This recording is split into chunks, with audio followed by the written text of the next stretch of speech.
from slavery and chocolate bars to the fight for the future.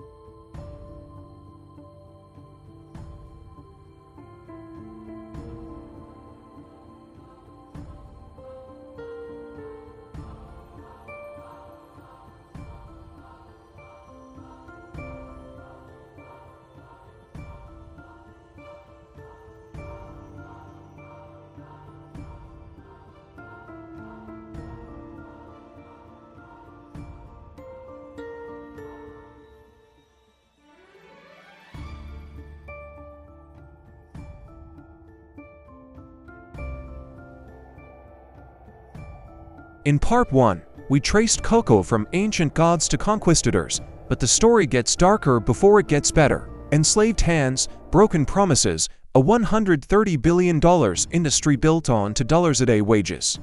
This is part 2, and this is where the real reckoning begins.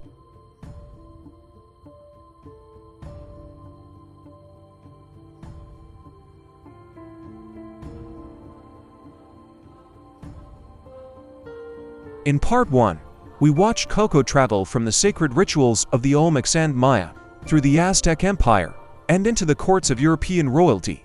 Now in part 2, we follow it into the darkest chapters of its history, the invention of the chocolate bar, and the urgent fight for cocoa's future. Let's get into it, the chapter most chocolate companies would prefer you skip entirely.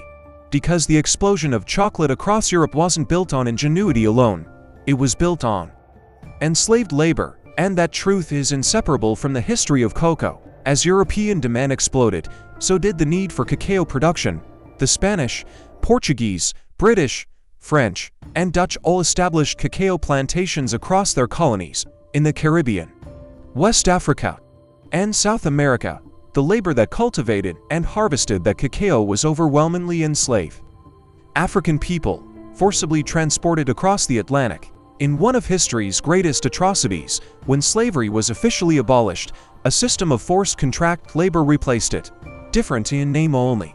And here's where it gets even more uncomfortable. In 2000, investigative journalists uncovered evidence that child trafficking and forced child labor were actively being used on cocoa farms in Ivory Coast and Ghana, two countries that together produce more than 60% of the world's cocoa today. The chocolate industry was confronted publicly. They promised reform, they signed agreements, they set deadlines minus 2005, then 2008, then 2010, then 2020. A 2020 study found that over 1.5 million children were still working in hazardous conditions on West African cocoa farms. This isn't ancient history. This is happening right now, in the supply chain behind the world's most beloved treat. The story of cocoa and the story of exploitation have never been separated. And as consumers, we have a right to know that. For nearly all of its history, chocolate was a drink. That changed in the 19th century, and it happened shockingly fast. In 1828, Dutch chemist Conrad van Houten invented the cocoa press, a machine that separated cocoa butter from roasted cacao beans, producing a fine consistent powder. This made chocolate cheaper and easier to produce at scale. Then in 1847, British company J.S. Fry & Sons used that extracted cocoa butter to create the world's first solid-eating chocolate bar. The chocolate bar was born, and the world was never the same. Within decades, the industry exploded. In 1875, Swiss chocolatier Daniel Peter adds condensed milk to chocolate, creating milk chocolate, the condensed milk supplied by his neighbor Henry Nestlé. Yes, that Nestlé. In 1879, Rodolphe Lindt invents the conching process, giving chocolate its smooth melt-in-your-mouth texture. Lindt still exists today. In 1894, Milton Hershey pivots from caramel to chocolate, builds a factory, builds a town, builds an empire. The Hershey bar becomes America's chocolate. By the early 20th century, chocolate had gone from an elite luxury enjoyed by kings into an everyday treat for the masses. But as corporations consolidated power, the people at the very bottom were left behind. The average cocoa farmer in West Africa today earns less than $2 a day, growing the raw ingredient for a $130 billion industry. This isn't just a candy bar.